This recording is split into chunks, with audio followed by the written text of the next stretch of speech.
Assalamualaikum warahmatullahi wabarakatuh.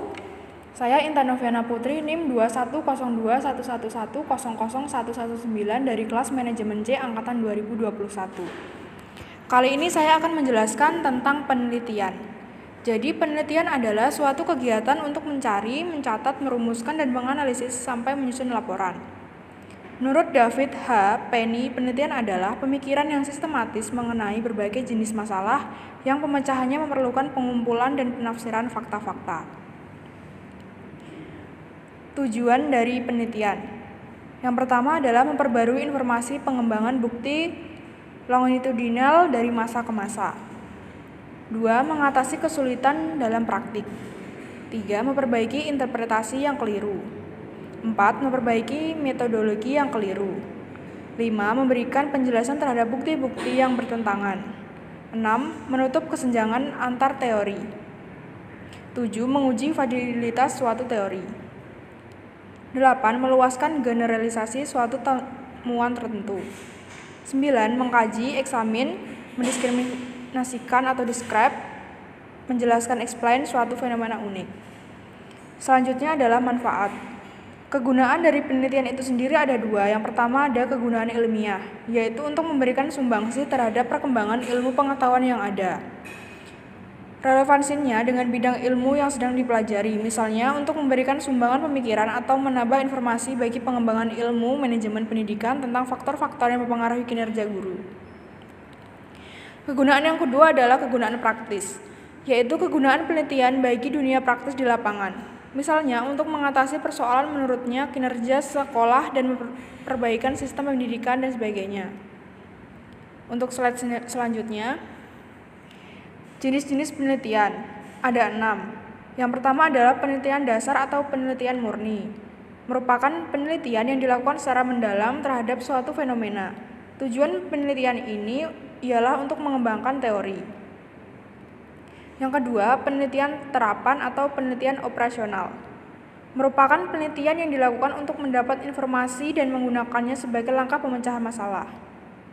Yang ketiga, penelitian tindakan.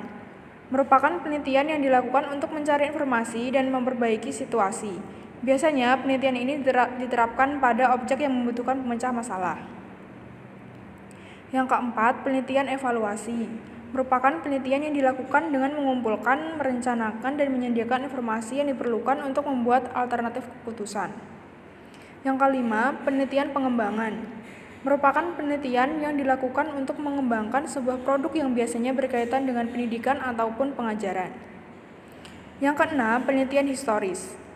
Merupakan penelitian yang dilakukan untuk mengungkapkan informasi di masa lalu atau yang berhubungan dengan sejarah. Tujuannya untuk menggambarkan ulang kejadian atau peristiwa bersejarah di masa lampau.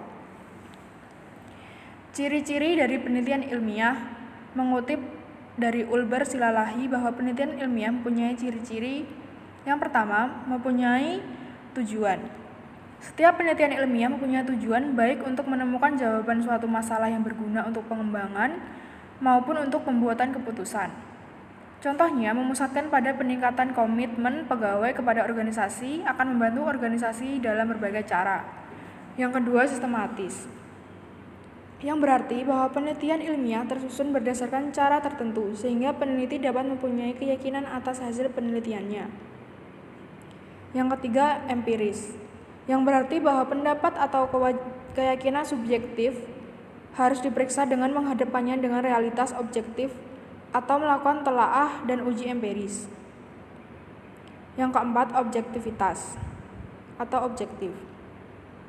Seluruh proses penelitian, khususnya kesimpulan yang ditarik melalui interpretasi dari hasil analisis data, harus objektif, yaitu harus berdasarkan pada fakta yang dihasilkan dari data atau tidak pada subjektif pribadi atau nilai-nilai emosional.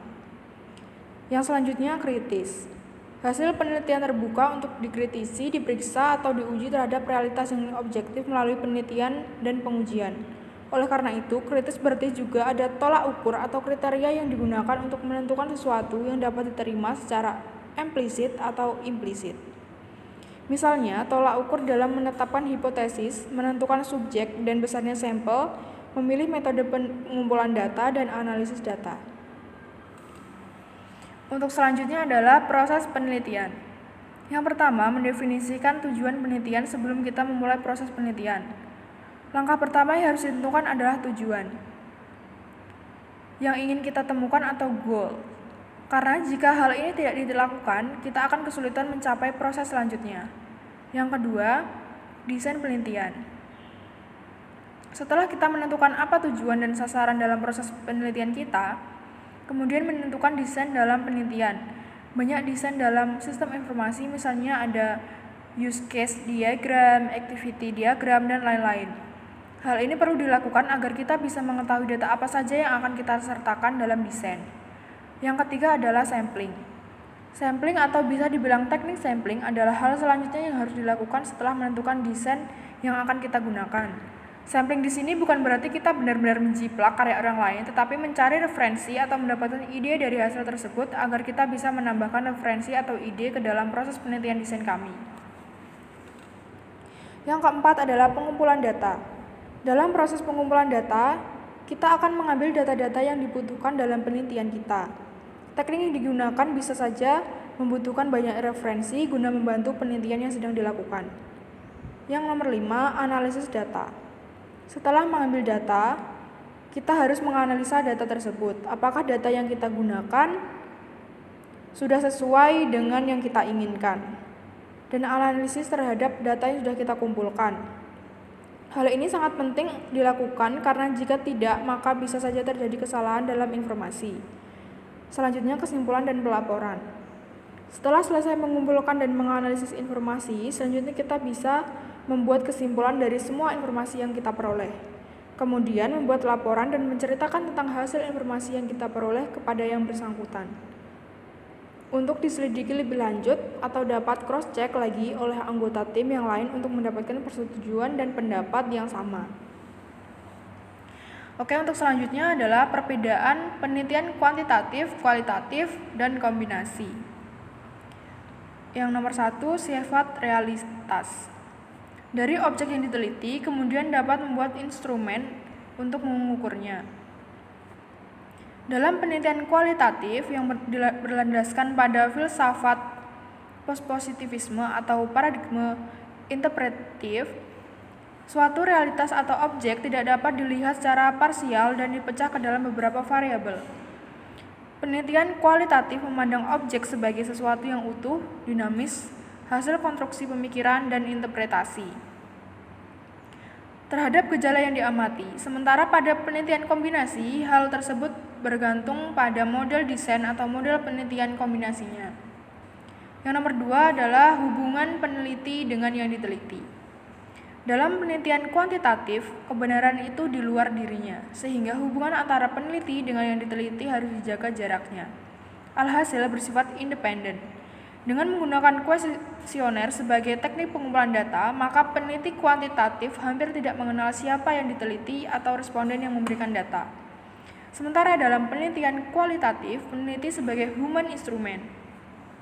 Dan dengan teknik pengumpulan data participant observation serta depth interview atau wawancara mendalam, maka peneliti harus berinteraksi dengan sumber data. Dengan demikian, peneliti kualitatif harus mengenal betul orang yang memberikan data. Selanjutnya, dalam penelitian kombinasi, hubungan antara peneliti dengan yang diteliti dapat independen dan interaktif. Nomor 3, hubungan antar variabel. Biasanya peneliti kuantitatif cenderung memberikan hubungan variabel terhadap objek yang diteliti, lebih bersifat sebab dan akibat atau kausal. Alhasil dalam penelitiannya ada variabel independen dan dependen. Dari variabel tersebut dicari beberapa pengaruh variabel independen terhadap variabel dependen. Sementara itu, penelitian kualitatif yang bersifat holistik dan lebih menekankan pada proses. Pada penelitian kualitatif dalam melihat hubungan antar variabel pada objek yang diteliti, bersifat interaktif yaitu saling mempengaruhi, sehingga tidak diketahui mana variabel independen dan dependennya.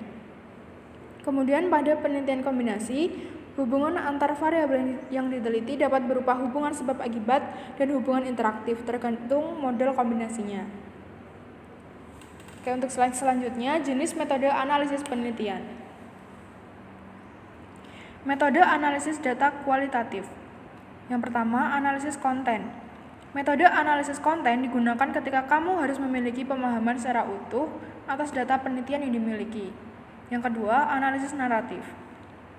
Metode ini berusaha untuk menyampaikan data dengan narasi atau cerita. Yang ketiga, analisis wacana. Metode yang satu ini terbilang mirip dengan metode analisis naratif. Hanya saja metode yang digunakan berfokus pada konteks sosial, yang mana di dalamnya terjadi interaksi antara subjek penelitian dan peneliti. Yang keempat, analisis kerangka kerja. Metode analisis ini terdiri dari beberapa tahapan, antara lain sosialisasi, identifikasi, kerangka kerja tematik, coding, charting, pemetaan, dan penginterpretasian. Yang selanjutnya, analisis teori beralas. Metode ini berasal dari analisis suatu kasus atau kejadian guna menyusun teori. Untuk selanjutnya, beberapa kasus lainnya ditambahkan untuk dilihat apakah kasus tersebut dapat mendukung maupun berkontribusi terhadap teori. Untuk selanjutnya, metode analisis data kuantitatif. Yang pertama, analisis statistik deskriptif. Metode yang satu ini hasil akhirnya akan menggambarkan data yang sudah dikumpulkan tetapi tanpa membuat kesimpulan dalam menganalisis data. Akan tetapi nantinya akan nampak variabel dependen dan variabel independennya. Setiap variabel penelitian akan diberikan deskripsi jika menggunakan metode ini, di mana nantinya setiap variabel akan memiliki nilainya sendiri.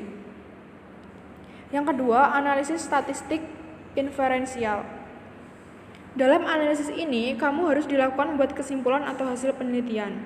Analisis ini tepat digunakan jika penelitianmu mengambil sampel dari populasi yang lebih luas. Tidak hanya itu, metode analisis statistik inferensial juga menekankan pada proses generalisasi yang lebih luas lagi. Yang ketiga ada analisis diskriminan. Didefinisikan sebagai teknik analisis data yang melakukan pengelompokan atau klasifikasi pada data berdasarkan pengukuran variabel. Teknik ini dapat menemukan alasan yang menjadikan dua kelompok bisa berbeda. Selain itu, teknik ini juga dapat menemukan dan mengetahui hal baru dari pengukuran variabel tersebut. Mungkin itu saja dari saya, kurang lebihnya saya mohon maaf. Semoga dapat berguna. Wassalamualaikum warahmatullahi wabarakatuh.